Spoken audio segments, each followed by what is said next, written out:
Greetings, everyone, and welcome. It is December the 16th, and as you can tell by the thumbnail, this video is about peace in Ukraine. That thumbnail there with the North Korean soldier, that image captured by a Ukrainian drone, we will talk more about that in just a moment. Thank you for being here. Thank you for sharing, liking, commenting. We appreciate all of you helping us grow and helping us support Ukraine and share the truth. I remind you that if you were new in a couple of weeks, I will be in Ukraine after Christmas and will be reporting and sharing and delivering aid there, and you will be with us along every step of the journey. Thank you. So guys, over the weekend, lots of news coming out about the Viktor Orban plan now. We've had all kind of plans, the Chinese plan, the Brazilian plan. Now we have the Hungarian plan. Orban calling Putin a few days ago and discussing Ukraine and discussing the state of the war and telling Putin that he can be the mediator between the West and Putin, which means Donald Trump, of course, and key Western leaders in Europe. Folks, do not listen to any of that. We have the answer when it comes to Hungary. Of course, we see the images of him and Trump standing there with their thumbs up. Yes, Orban has been a speaker at different meetings for Donald Trump and for different organizations in the United States. But guys, listen, there takes three to tango in this with negotiations. You'll have the invaded nation, which is Ukraine. You'll have the invading nation, which is Russia. And then you will have mediator teams. And I can tell you right now that there is no relationship. Look at the image on the right there. There is no relationship between Volodymyr Zelensky and Viktor Orban. I can tell you they have not stated it officially or anything I can quote or show a video to you. But guys, there are no friendly relations. I do not want to call it enemies, but if you are supporting Russia as Viktor Orban is, then you are not a friend to Ukraine. Volodymyr Zelensky and the Ukrainian leaders know that. Orban trying to connect over the last couple of days with Volodymyr Zelensky there in Ukraine, and every call has been refused because we're not going to discuss our war, our peace with you. You will not be the mediator because in the bottom line is this: Orban is definitely much more pro-Putin and pro-Russia than anything he cares about Ukraine, and that is just a fact. So any of those news articles you are seeing, because they've been coming out everywhere, Orban peace, Orban peace, Trump is going to consider the Orban plan. Guys, disregard it. Guys, just be patient because we are fighting for Ukraine and we are standing for what is right. Now, you can see in this image right here, this is what peace looks like. Escalation. That is not a Russian troop. That is a North Korean troop. He is stationed there in the Kursk region. That picture is taken actually by a Ukrainian drone. So when we talk about peace and the West and Ukraine looking for victory, and as Zelensky said, I want a peace that is strong. I want a peace that is guaranteed for our security, where our territories are returned, our people are returned, and a peace that is just. Well, folks, this is the Russian peace. Let's escalate. Let's build more weapons. Let's threaten with our Oreshniks. Let's gloat about how our military economy is running, all while at the same time, of course, your work and operations in Syria completely collapse. But North Korean troops, they're inside Russia fighting in the Kursk region. They are also there in the Lugansk and the Donetsk regions. Folks, these are just facts, but this is an image validating North Korean troops there fighting. And guys, this is not what peace looks like. This is what escalation looks like. Today, Russia meeting their annual defense meeting. President Vladimir Putin is there. And of course, Andrei Belousov, the defense minister, is there. I have a couple of video clips I'll play you in just a moment in regard to those meetings. In regard to peace, of course. Yeah, right. Andrei Belousov saying that Russia must be prepared for war with NATO in Europe in the next 10 years. He says that more than 427,000 people have signed a contract with Russian armed forces since the beginning of 2024. I'm telling you right now, they're actually facts. Most of the stuff you hear coming out of Russia, you can never believe, but the sign-up rate in Russia is actually those numbers. Even Ukraine has confirmed that. More than 1,000 people a day enter military service under contract with the Russian armed forces. That's a fact. I can tell you right now that on average, Russia rotates into the war in Ukraine, inside Ukraine, and now the Kursk Oblast in Russia, 30,000 new troops every month. We talk about the massive losses, and they are massive. They are unbelievable. But I remind you that Russia does not care or validate human life. It is a meat grinder Soviet assault on Ukraine, and they just replenish people that are lost with more people that will be lost. That is how they roll. Andrei Belousov also stating, compared to 2022, the Russian military via production received 7 times more tanks, 3 times more infantry fighting vehicles and armored personnel carriers, APCs, and 23 times the amount of drones compared to 2022. Several thousand drones are delivered to Russian troops every day. Friends, we can confirm that. We've spoken with many frontline soldiers that are there on the zero, Ukrainians, that say, I cannot even lift my head out of the hole. There are so many drones flying. And yes, Ukraine doing a phenomenal job in their increase in drone production, their increase in the ability to strike Russian targets, both inside Ukraine that are fighting against Ukraine and also throughout Russia. We're seeing those more and more and more. In fact, it was just the recent attack there in Tangarog, Russia saying, well, that's why we slung so many missiles at you a couple of days ago, because you're striking our bases inside Russia. Well, guess what, guys? Welcome to war. The UAF controls less than 1% of Lugansk. The UAF, the Ukrainian armed forces, control less than 1% of Lugansk. This is coming out of Belousov's mouth today. I can confirm that is correct as well.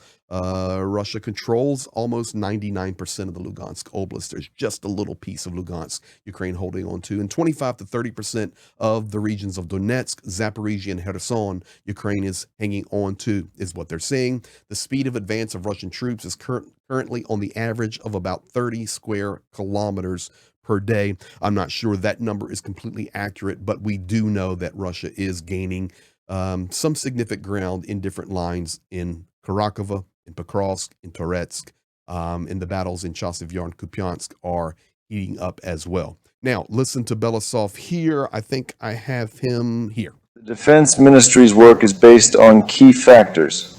First, active combat in the special military operation and military presence in Central Asia, Africa, Caucasus, and Transnistria. Second, full readiness for any scenario in the medium term. Secondly, full readiness for any scenario in the medium term. And he's also talking about the Russian presence throughout the rest of the world, giving his end of the year report. This is what they do.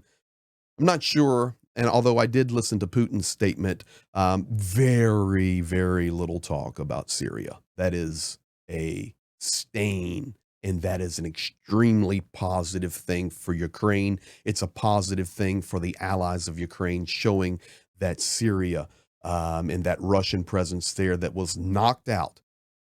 Israel actually, over the last 24 hours, striking the military and storage warehouses there that were Russian controlled and Russian held near their bases. A lot of egg on the face of Russia, but very little talk about that today in the defense meeting. I can also tell you a couple of statements here that Vladimir Putin made. Let's go to this one where he is actually talking about the Oreshnik. In November, it was successfully used in response to Western weapon strikes on our territory. A non-nuclear hypersonic ballistic missile was employed. Soon we'll mass produce these systems to protect Russia and our allies' security, and this will certainly be done. So interesting here. Just to be fair, you know, even in November, they were talking about mass producing and all of these numbers were coming out. That was propaganda. The reality is that Russia has potentially now, according to Ukrainian intelligence, up to 10 of these Oreshniks, and mass production has not began, although we do expect they will begin to produce them. And we shall see how that unfolds. But the reality is they do have more, but Vladimir Putin at his defense ministry meeting touting our Oreshnik missile. Thirdly, Vladimir Putin then talks about the NATO buildup. Can you see the narrative here, guys? Do you see peace anywhere on the horizon?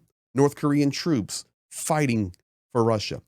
Weapons production going crazy. Touting of the Oreshnik missiles, which is a serious weapon. And now Putin begins to talk about NATO troops building up in Europe.